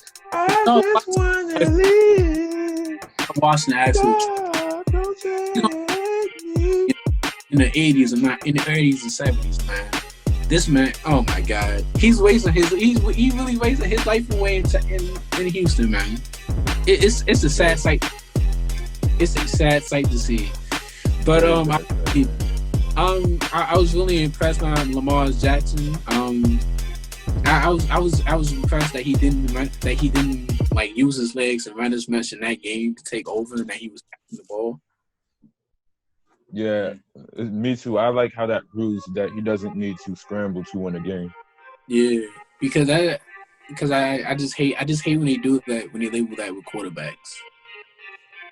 Yeah, I think it's a good thing that he was able to come out right away and show that he's continuing to improve as a passer, because he's definitely going to have to be able to do that if they're going to be able to go deep in the playoffs and maybe even win the Super Bowl this year. I think that it was a good thing scheme-wise as well to not, do a whole bunch of read options and stuff, to allow him to be able to throw the ball a little bit more. Unlike Nate and Brandon, though, I do think it'll be a little bit closer than 41-7. Like last year. So I do think that Deshaun will be running for his life. He'll probably take a few sacks. But I think it's going to be close because Deshaun Watson usually finds a way to keep games close, even if you don't think he will. With what receiver? That's my with what receiver? I mean, they have a nice receiving core. There's Andre Hopkins, but they still have a nice receiving core. They have Brandon Cooks, who's had multiple 1,000-yard seasons. They have Will Fuller, who's a great deep threat when he's healthy. They have Randall Cobb, who's a good slot receiver. And they have Kenny Stills, who would be a good 2 or 3 receiver on many teams. So they have a good receiving core. They just need to find a way to stay healthy, and Bill O'Brien has got to be able to scheme them better than the way he did against Kansas City the first week. About his protection. He needs to be protected. Which one? Yeah. I just want to live. But yeah, who was that first pass of the Houston game? Huh? You said what? That was Will Fuller. Will Fuller dropped. Oh yeah, Will Fuller. Yeah. So Man, you just need to be protected, man. He gonna throw it off from his back. I'm still thinking about that pass, son. Well, they're going to be at home, so that might give them a little bit of advantage. Because when they went to Kansas City, it was opening week, Thursday night. Everybody was watching the team, no preseason or anything. So, and then you have David Johnson, and then the line still trying to get acclimated. They're not really that good right now. So, I think this week it'll be better for them.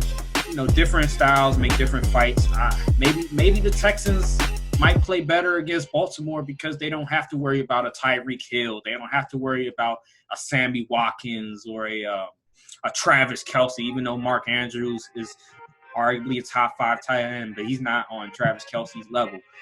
So maybe it's just different styles make different fights. Maybe they'll just play better against Baltimore because Baltimore doesn't have that track team like Kansas City. They still gonna get blown out, man. Hey, how you feel? Hey, so like, how you feel about Baker Mayfield, man? Because I remember when he came out in the draft, I was high on Baker Mayfield, but I'm not a believer anymore. I'm off the Baker Mayfield bandwagon, just like I was off on the Jimmy Garoppolo bandwagon also. Jay Garoppolo. Yeah, Gucci Garoppolo. Like I'm off. I was off that bandwagon 2 years ago. Like I'm off with Baker Mayfield now. He making more commercials than wins. Like it's bad out here. All right, I'm gonna go first for this one, bro. I'm gonna just keep the hot takes coming at this point. I think Baker Mayfield is actually. I think he can be a good quarterback, but it has to be within the system. You have to run the ball 20 plus times, and you have to run play action fake. You can't ask Baker Mayfield to throw the ball 30 or 40 times because he's not consistently accurate. In order to be able to do that, that would be like being on Madden and trying to have like a 70 overall trying to throw the ball 40 times. It's not going to work. So you got to run. You got to run. But with Case Keenum, it worked because he had Dalvin Cook in the backfield. And they were running the football. So just like that, you have to have Kareem touch the ball at least 15, 20 times. You got to have Nick Chubb touch the ball 15, 20 times. You got to be able to run play action off of that because Baker can be accurate at certain points. So you just have to find a way to make the game easier for him. I think the biggest thing that we did not see coming, which I've kind of already alluded to, was his accuracy not being as great. Because that was the one thing he was touted for coming out of Oklahoma. But I think now we see that was more of a Lincoln Riley type scheme than it was about Baker being completely accurate. But like I said before, I think you just have to run. You have to pound the ball. You have to run the ball consistently. Then you have to set it up for play action fakes to make it easier for him to go down the field and make plays. How you feel about his game against Cincinnati on Thursday? I think Cincinnati was the perfect game plan that I'm basically talking about because Kareem Hunt went off, Chubb went off, Baker got comfortable and he made that throw down the field to Odell. He was finding his guys all night. He only made that one mistake when he didn't see the DB on the backside coming to picture to get the interception. But outside of that, he played a pretty good game. And I think that, like I said, if they keep that type of game plan, he'll be fine down the stretch. We won't be seeing people call him a bust or terrible. Hey, remind me to watch that Mayfield and Odell highlight because I missed the game. Hey, I'm telling you, there's nothing to miss about a Browns game. I'm telling you that right now, because they're not very good.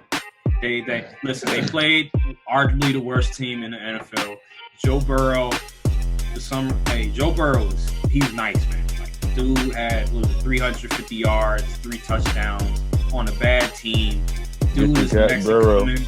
He's just trying to hold it together. He's trying to use glue, trying to, hold everything together with glue, and he's trying to do his best together with the cigarilla.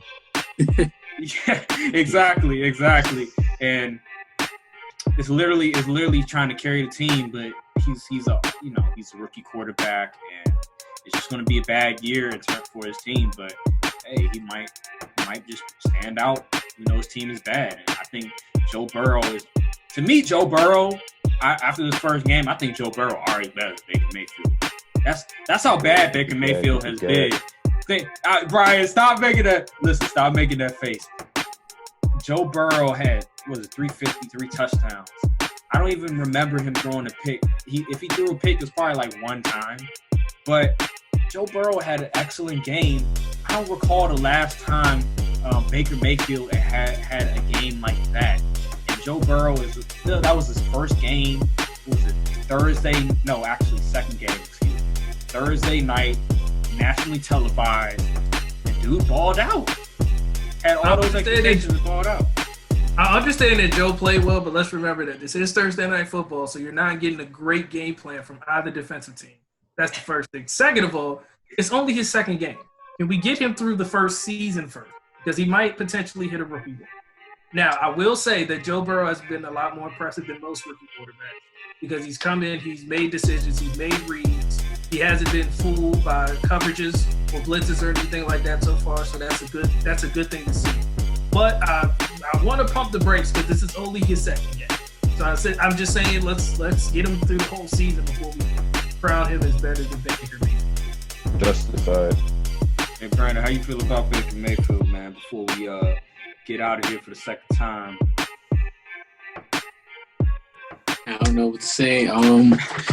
It's exactly what Brian said. I think he hit the nail on the coffin. You really can't ask Baker Mayfield much to do because he's just not his decision making and his accuracies is not on par. I mean, I think also you have to add the fact that he didn't have the best coach when he came to the NFL. This is his third or second? This is his third coach. So it's not like he's playing he's playing with the most stable organization. So I think you guys have to keep that in mind with it.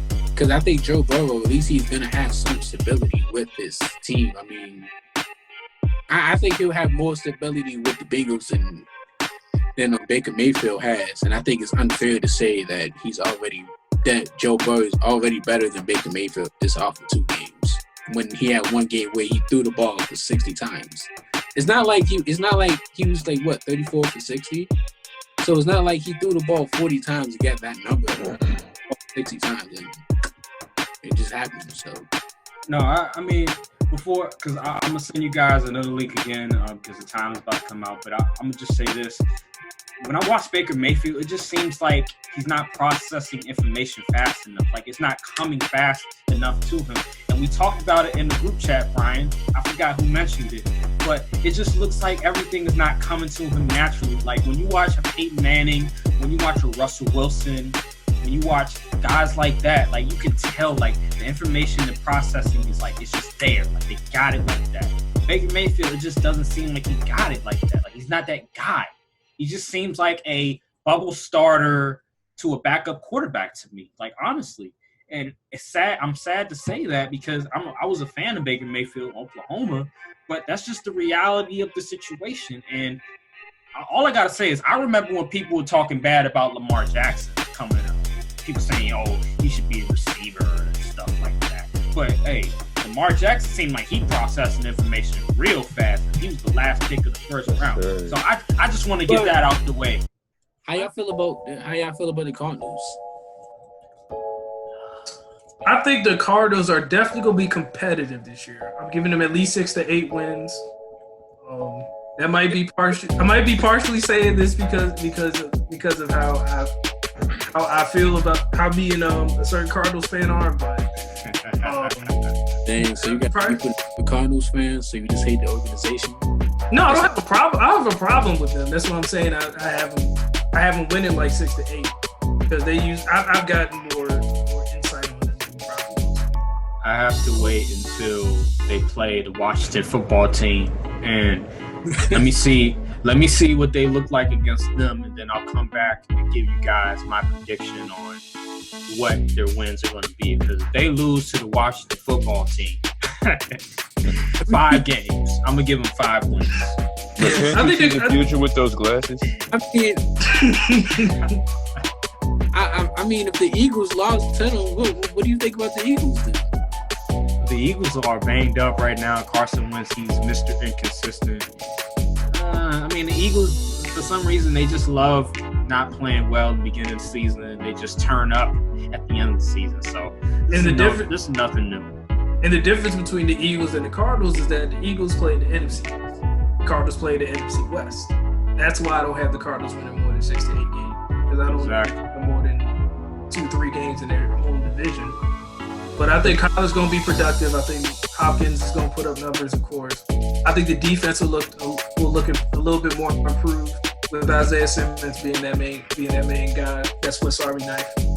So I think they'll definitely be competitive, and they'll probably win like 6-8 games.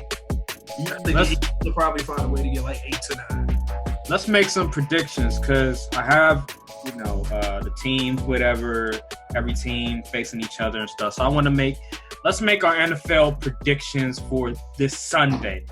So who you guys have winning against the Giants and the Bears? Bears. Bears. Say it like Dwight Schrute. Bears. Bears. Who you got, Brian?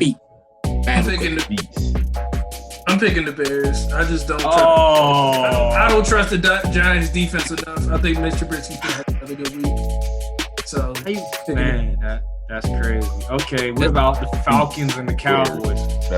By the way, this is like picking 2 bad apples. Like, seriously, like Giants, Bears. They're both pretty bad. I guess I'm gonna go with the Bears because they have a good defense, But they got one of the worst though. All right, so what about the Falcons and the Cowboys? Who you guys have? Pause, bro. I just noticed that when we were talking about the divisions in between, like the NFC East, I think the Redskins, Washington football team. Yeah, Washington football team. My bad. I just realized we did not say anything about the Giants. That's a bad sign, bro. That is a terrible, absolutely horrible, horrific sign, man. I still think the Giants going to win more games than the Washington football team. I don't know why you keep digging this, bro. You need to get off of it. Tank for Justin Fields. I'm telling you, bro. Y'all not acting like it, because if y'all mess around and beat, if the Washington football team messes around and beats the Cardinals, they're definitely not going to be thinking about tanking for Justin Fields. Okay, all right. Well, listen. Let me get to the next game: the Falcons versus the Cowboys. Who you guys have winning that game? I got it, Dusty. You going to Cowboys? I'm going Falcons. I'm going with the Falcons just because they were the most recent to go to the Super Bowl. What? I gotta be on my Stephen A. Aaron. I'm picking the Falcons at an upset because I think the Cowboys are gonna find a way to lose it. Y'all are funny. Listen, I don't like the Cowboys. I despise the Cowboys. I despise Cowboy fans, but I'm going with the Cowboys. He's in heart, he's a Cowboys fan. I don't even really tweet about them anymore. So how do I love the Cowboys? Like, seriously. You watch every game. You make sure you record every game. Back when the Washington football team was actually good, I used to watch like a lot of their games. Absolutely, because it was therapeutic for me. Because I just love seeing the Cowboys not meet expectations. It's still therapeutic for me, but I just don't watch them as much. You feel me? But I got the Cowboys this week. I just don't trust Matt Ryan. I don't trust just their whole team nature. Like, I saw Seattle just go crazy against them. And Seattle is not this juggernaut offense. Even though they have Russell Wilson, I'll admit that he's MVP candidate himself. But I just think the Falcons, Matt Ryan, He's like vanilla, like he's just generic. I mean, Matt Ryan balled out. You have to admit, Matt Ryan balled out last week. In addition to that, he has one of the best wide receiver duos in Calvin Ridley and Julio Jones. And they also have Early, who had a decent game. So it's not to say that offense isn't great. I think it's more about who's going to get the stops, and I don't really expect Dak Prescott to get the one at the end of the day. But the defense, you gotta also look at the defense for the Falcons. Like, who's on the defense? This is not. What is it? They haven't had a good defense since, what is it? I can't even remember, honestly, seriously. So they don't seriously in the offense. Matt Ryan is not going back. What was it? 2016. He's not going back to 2016. Matt Ryan, and we all know this about Matt Ryan. Every time they get down like a big lead or something, he always stat pads to look good. Him and Matthew Stafford are like brothers. Like, seriously, him and Matthew Stafford are the same person. They're just on different teams with different set of talent. That's who Matt Ryan is. He's gonna get his numbers when they're always down. That's why That's why when you look at the end of the year, you see, oh, my man Matt Ryan had 4,050, 500 yards and like 30 plus touchdowns, but his team won like 4 or 5 games. I mean, I just don't believe in Dak Prescott. I believe in that team, and I think they have. I believe in the offense more than I believe in the Dallas Cowboys offense. I don't think the Dallas Cowboys is really going to be able to stop this team like that. Because I mean, will the Falcons stop the Dallas Cowboys? The Dallas Cowboys will stop themselves. So. I like how that sounds, but the Rams. I think the Rams are a substantially better team than the Falcons because they have a good defense. They have a decent. Think about it. They have a good defense. They have a good. Rams have to do with this? Because the Cowboys played the Rams close. Oh, okay. It was a close game, and the Cowboys were on the road. So I think the Cowboys playing the Falcons, that is a worse team, like a substantially worse team than the Rams. I believe that the Cowboys can win this game, and they will win this game because I just believe from top to bottom that the Cowboys are a better team, and I don't believe in Matt Ryan. Sorry, or Dan Quinn. But yeah, so the next game, let's predict. Come on now. This is like a no-brainer. Lions versus Packers, like this is a no-brainer. Packers gonna win this game. Come on now, do we really need to even discuss this? Like, Nate? Yeah, I don't think we need to spend any time on this. I think we all. We definitely don't need to start up another meeting just for the Lions. Yeah, we don't need to talk about this. We all of us, it's Packers. Like, it's that simple. Oh man, this is a snooze game right here. Jaguars and Titans. Who you guys have? Ooh, well, the Jaguars did good their first game, so I don't know. On this game is garbage. I'm not wasting my time watching this game. Look, man. Hey. Just pick the game, son. Hey, I got the Jaguars because after Titans, they beat the Ravens, so after Titans. Man, I got the Titans winning this game. Yeah, I got the Titans, man. I think Derrick Henry's just gonna run all over that defense. The Jaguars defense isn't that great, so I'm picking the Titans. I'm with that. It's me versus y'all. They have the going with the Titans. They have the worst record in the so. Aaron, you are the most traitorous trader. Bro, I'm not a Ravens fan. What are you talking about? What you talking about? Some big trust. Every time the Ravens name come up, you say big trust. I'm just respecting. I'm just respecting Lamar Jackson and the team. I can't pay respect to him. It's me against the world at this point. Yeah. You said it's Ravens versus the world, man. Yeah, all right, whatever you say. But anywho, next game, this is kind of a snooze too. There's a lot of snooze games. Vikings and Colts. Who you guys have? Come on, Vikings, let's go.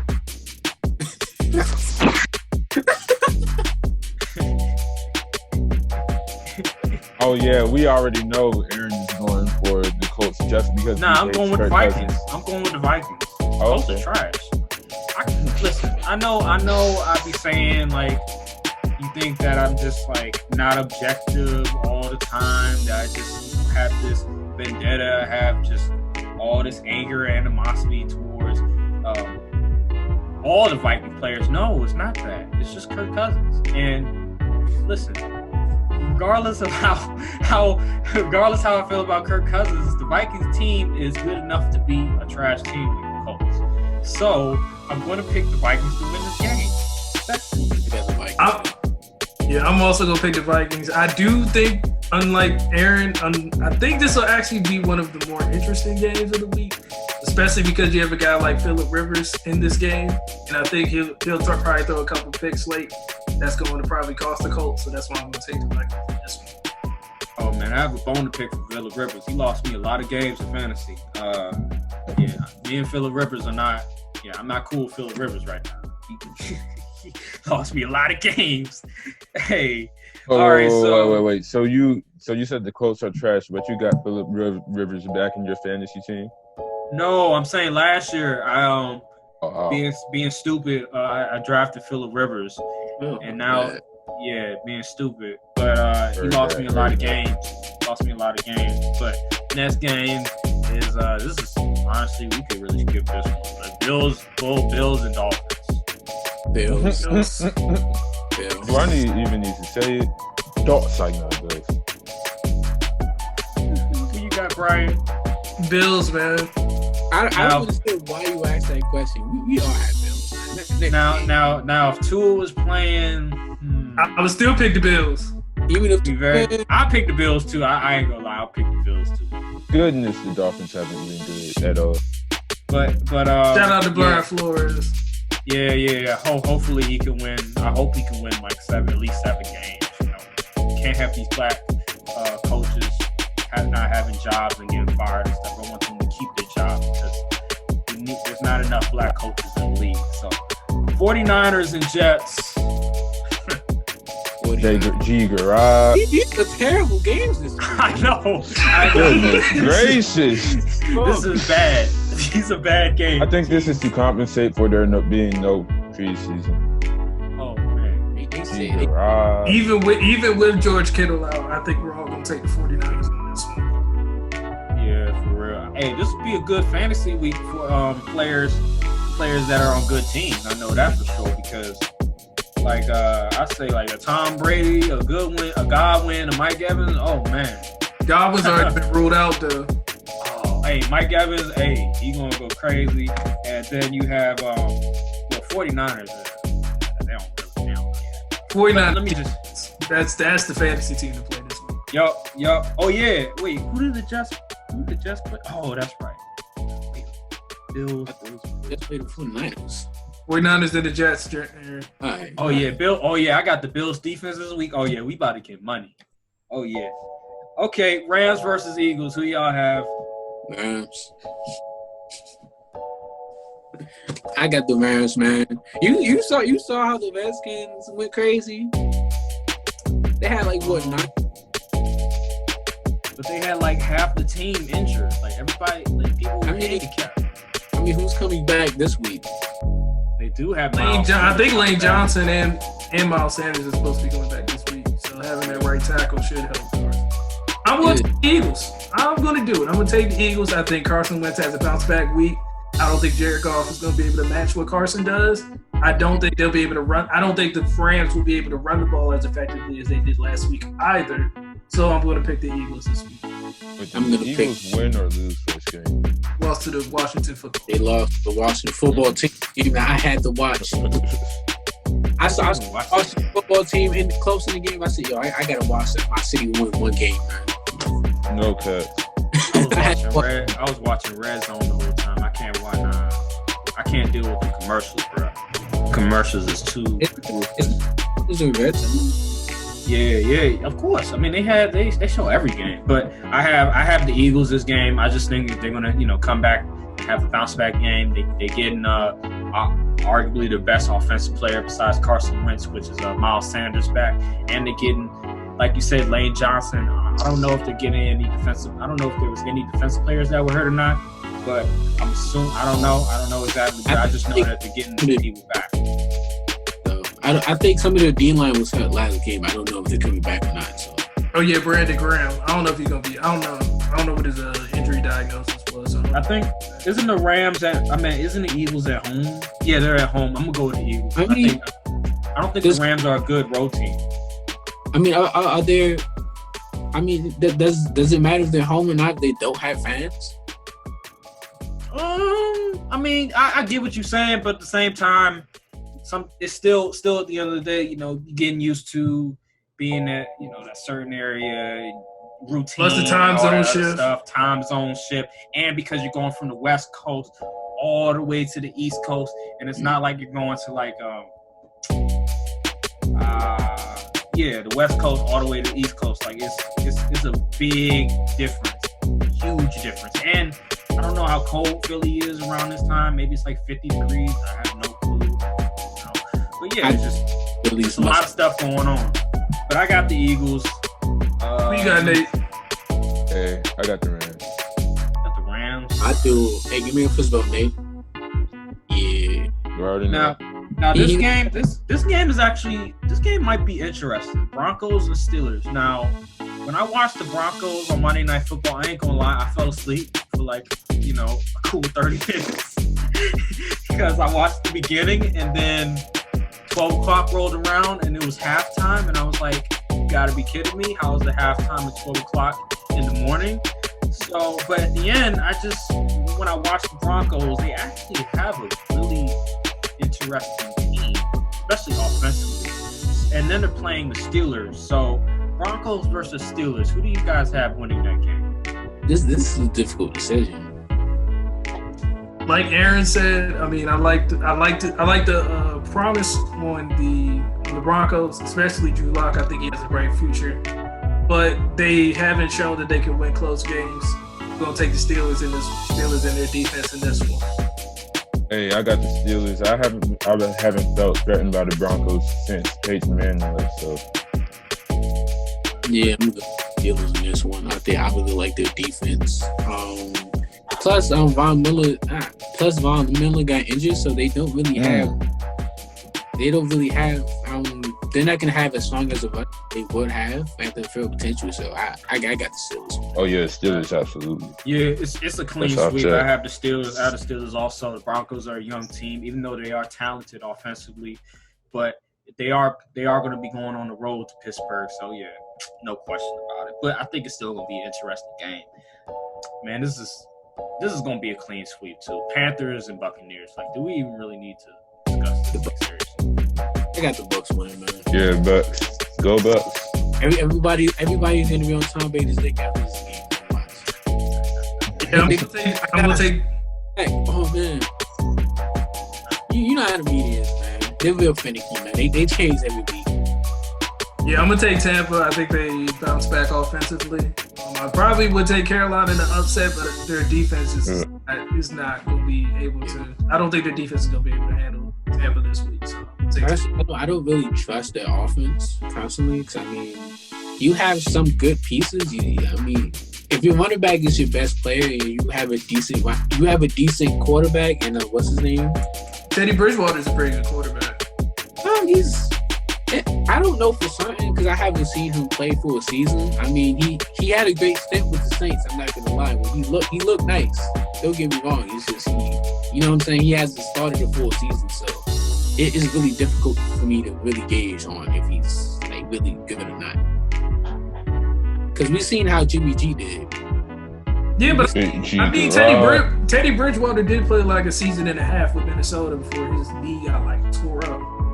He played a season and a half, but it wasn't like that season really wasn't that impressive. I mean, he was more so of a game manager at that point for Adrian Peterson. So, I mean, he could still do the same thing for Carolina, but the thing is, the difference between those two teams is the defenses, and that's why I just don't. That's the only reason why I wouldn't pick Carolina in the upset. Yeah, that's why I won't pick them either. Yeah, I agree. I think, hey, Tom Brady, you better ball out, bro. You better go crazy because I'm starting you on my fantasy. So you better go crazy. You better go crazy, all right? Because I'm trying to win this championship. Like my lineup, I ain't gonna lie. I arguably have the best fantasy team in the league. You can ask everybody in the group chat. Brian knows this. Hey, I ain't gonna lie, Brian. I shouldn't have traded Russell Wilson. Why would you trade Russell Wilson again? Because he was getting Deshaun Watson back, and he thought Tom Brady was about to do something week one. That's why. You're not even a future fan and you traded Russell Wilson. That's bad. See, man. See, the thing is, I wasn't thinking. Number one, this is a lesson learned. All you need is one great quarterback, and then you could just get a quarterback from the waiver wire. Like, seriously. That's it, Jared. That's all you have to do. This no, but listen. So when I drafted, right, because I learned from my past lessons. I learned from my past mistakes. Number one, you do not draft 3 quarterbacks. Okay, that is the stupidest. That is the dumbest thing you could ever do. That's number one.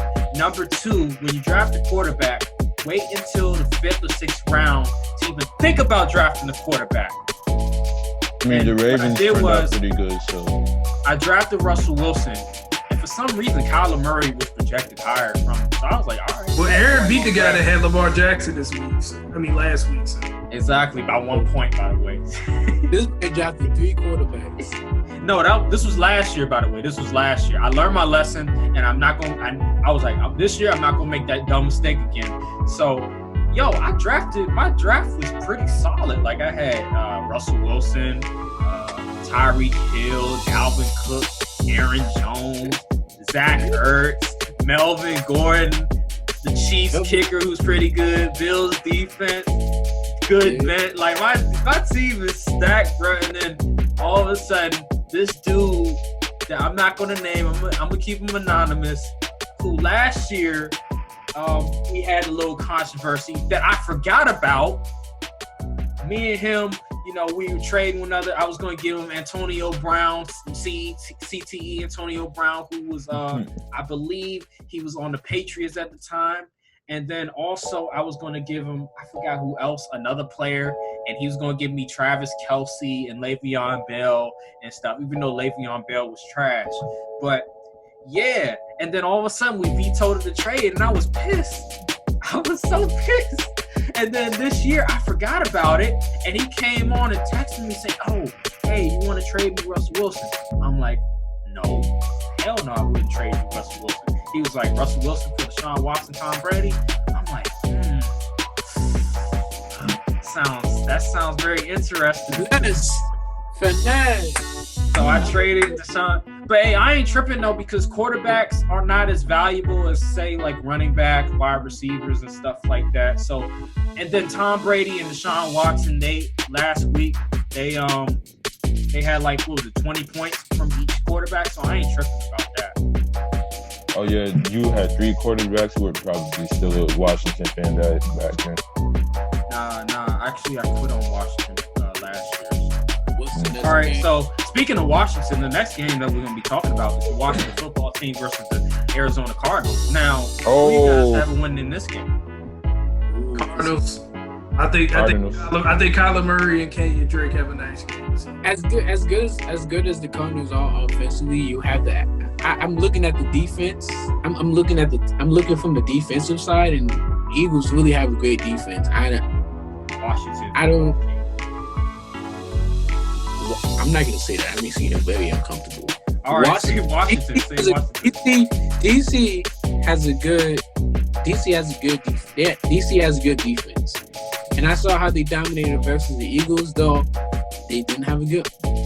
Though they were hurt. The Cardinals also don't have a good D-line. O-line also. So I think I'm gonna take the DC, the Washington football team, going 2-0. I'm glad I'm not betting, man. Hey, I got the Cardinals, bro. I can't speak good on the Redskins because I spoke bad on the Redskins last game they won, and I'm not even a Redskins fan. Now that I'm not a Redskins fan, look at them. So let me touch on the situation. I see the Eagles win. I'm not a fan. I just love to see the Washington DC team win. Listen, I'm glad I'm not a betting man because I was in the group chat and I was telling people, listen, Washington, they're not beating the Eagles. They're going to get smoked by the Eagles. He said it wouldn't even be close.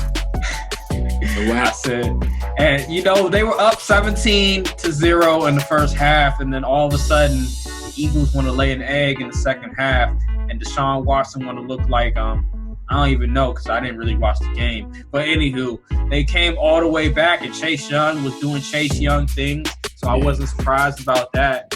But I was shocked that the Eagles gave up the lead, and they pulled the Clippers and gave up the lead, and Washington ultimately won. So I'm gonna go with the Cardinals this game. I just think that Kyler Murray is going to be too much. Being a scrambling quarterback, being one of a really good quarterback in terms of accuracy. I just think that Kyler Murray's dual threat, and then you have DeAndre Hopkins, and then you have Christian Kirk, Kenyon Drake, Chase Edmonds. They have a lot of good pieces. I don't think Washington's going to be able to keep up. You can have all the since you want, as long as the quarterback can't throw the ball. It doesn't matter. All right, so this is there's a lot of no-brainer game. Like, Jesus, like, can we have like a really competitive? Okay, Chiefs versus Chargers. Like, you already know this. This is a clean. It's clean. I think it's a clean sweep. Clean sweep. Ravens versus Texans. This is a clean sweep. Am I right? We always talking about this game. Next, clean sweep. Okay, all right. So this is interesting. Last game. This is not the last game, but Patriots versus Seahawks. This is interesting. Ooh. I'm taking Seattle. I'm going Seattle. Patriots have a great defense, but Russell Wilson can't bet against them. I don't even really have to be honest. Hey, I'm going for the Patriots. What? Because of Cam Newton? Yeah.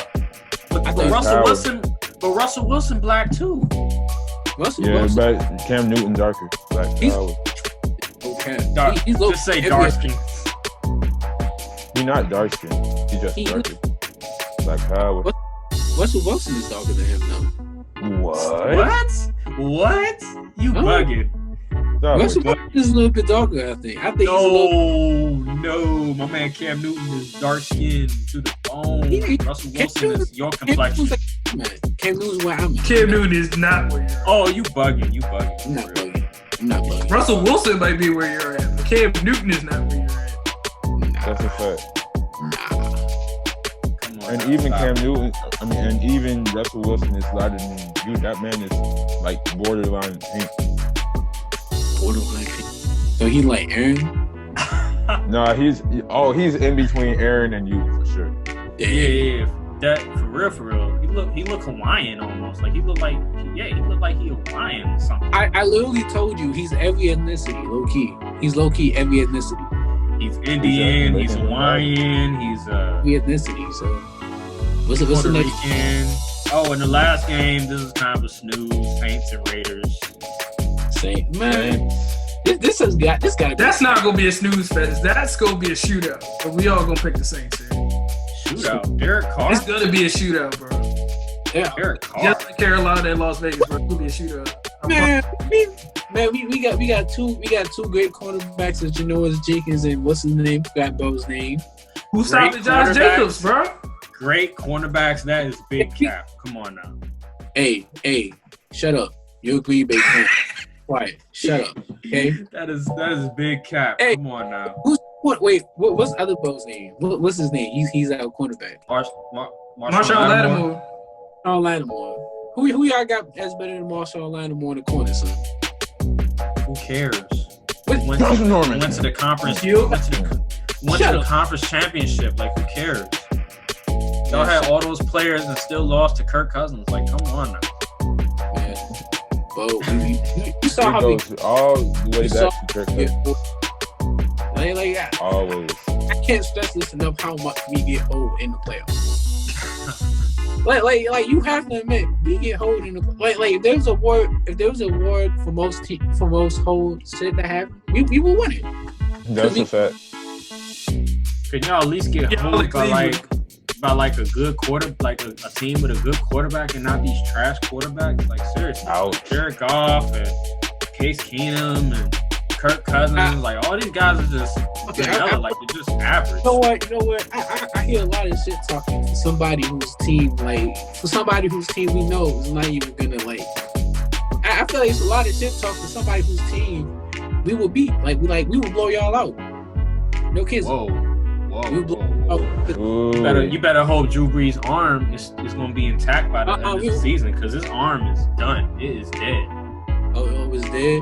They need to replace this arm with a robotic one, because it is that bad. It don't matter. It don't matter. We still blowing y'all out. They need to amputate his arm. Like, his arm is done. Who in our defense is really stopping us? Who's checking Michael Thomas? Bro, Michael Thomas. Did you not see Michael Thomas last game? I couldn't find him. Michael Thomas was locked up. Don't let me out. I'm locked up. Don't let me out. Oh, your team, man. No, it doesn't matter. He'll lock himself up. Yeah, y'all don't have no shutdown corners. Get out of here with that, man. We blowing y'all out. Simple. Did Tampa Bay have lockdown corners? Because it seemed like they locked down Michael Thomas. They doubled him no time. Listen, Michael Thomas is just Michael Thomas. Michael Thomas is Jeremy Maclin on the Eagles. Michael Thomas is what's that dude name who played with Peyton Manning on the Broncos? Demarius Thomas. He's just Demarius Thomas. Like, Drew Brees made Michael Thomas. Without Drew Brees playing good, Michael Thomas is just an average receiver. Like, he's just another okay receiver. Like, let's be honest about this. Like, he's Marcus what's his name? Marcus Colston, whatever, of the Saints. Like, that's who Michael Thomas is. He's not. That's why he's never going to be the best receiver, because he's a product of Drew Brees. That makes zero sense. That makes no sense. Well, what are you even talking about? The stupidity that comes out your mouth? I don't think you realize the stupidity that you just said. I don't think you can kind of stupid that how is Michael Thomas got locked up by, I can't even name you the cornerbacks on the Tampa Bay Buccaneers. If the man's gonna double the whole game, what?